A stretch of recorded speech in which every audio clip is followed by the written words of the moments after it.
ಈ park bench ಕೆಳಗಡೆ ಒಬ್ಬ ಟೆರರಿಸ್ಟು ಬಾಂಬ್ ಇಟ್ಬಿಟ್ಟು ಓಡೋಗ್ಬಿಟ್ಟ ಅಂತೆ. ಅದನ್ನು ನೋಡಿದ ಒಬ್ಬ ವ್ಯಕ್ತಿ, ಓಕೆ ಇದರಿಂದ ಜನರಿಗೆಲ್ಲ ಸಮಸ್ಯೆ ಆಗುತ್ತಲ್ಲ, ಪ್ರಾಬ್ಲಮ್ ಆಗುತ್ತಲ್ಲ ಅಂತ ಆ ಬಾಂಬ್ ತೊಗೊಂಡು ಪೊಲೀಸ್ ಸ್ಟೇಷನಿಗೆ ಕೊಡೋಣ ಅಂತ ಹೇಳಿ ಹೋಗ್ತಾ ಇರುವಾಗ ದಾರಿ ಒಳಗಡೆ ಒಂದು ಬಸ್ ಸಿಗುತ್ತೆ. ಓಕೆ ನಾನು ಬಸ್ಸಲ್ಲಿ ಹೋದರೆ ನಾನು ಬೇಗ ಹೋಗ್ಬೋದಲ್ಲ ಅಂತ ಹೇಳಿ ಬಸ್ ಹತ್ತಿ ಕೂತ್ಕೋತಾನಂತೆ. ಆವಾಗ ಕಂಡಕ್ಟರ್ ಬಂದು ಟಿಕೆಟ್ ಕೇಳ್ತಾನೆ. ಟಿಕೆಟ್ ತೊಗೊಳ್ಳುವಾಗ ಏನ್ರಿ ಇದು ತೊಡೆ ಮೇಲೆ ಅಂತ ಕೇಳಿದಾಗ ಬಾಂಬು ಸರ್ ಅಂತಾನಂತೆ. ಅಯ್ಯೋ ಇದೇನ್ರಿ ಟಿಕ್ ಟಿಕ್ ಟಿಕ್ ಅನ್ನತೈತಿ.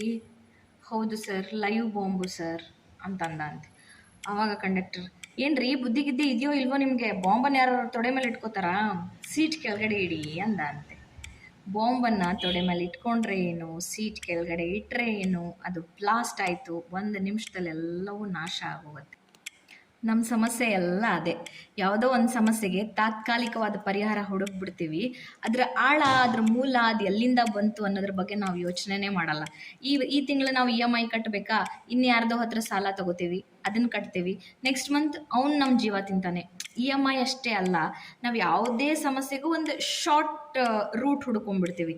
ಬೆಟರ್ ನಮ್ಮ ಲೈಫು ಚೆನ್ನಾಗಿರಬೇಕು ಅಂತಂದರೆ ನಮ್ಮ ಸಮಸ್ಯೆಗೆ ನಾವು ಶಾಶ್ವತ ಪರಿಹಾರ, ಇಲ್ಲ ಅಂತಂದರೆ ಬಾಂಬನ್ನು ತೊಡೆ ಮೇಲೆ ಇಟ್ಕೊಂಡ್ರೇನು, ಸೀಟ್ ಕೆಳಗಿಟ್ರೇನು.